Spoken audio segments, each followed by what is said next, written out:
babala. Sobrang init ngayong tag-init pero nandito ang Heatwave Survival Tips. Grabe ang init. Kahit ako gusto ko nang mag-leave. Tip #1. Gumamit ng payong o sombrero kapag lalabas. Protection yan laban sa matinding sikat ng araw. Oy!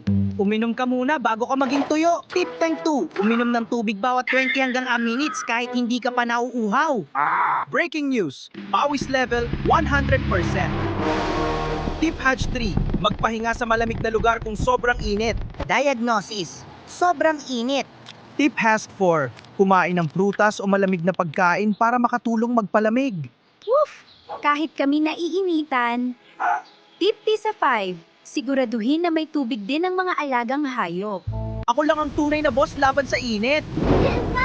Tip 6. Kung may aircon o electric fan, gamitin para maiwasan ang overheating. Kapag tag-init, ako ang bida. Tip 7. Kumain ng prutas at foods na may tubig para manatiling hydrated. Kaya ako kayong painitin. Tip 8. Iwasan ng direktang araw, lalo na sa tanghali. Basahin mo ako, lalamig ka agad. Tip 9. Maglagay ng basang towel sa leeg para mabilis lumamig ang katawan. Babala, delikado na ang sobrang init.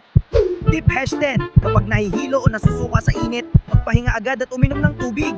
Sa sobrang init ngayong tag-init, tandaan, uminom ng tubig, magpahinga sa lilim at manatiling presko.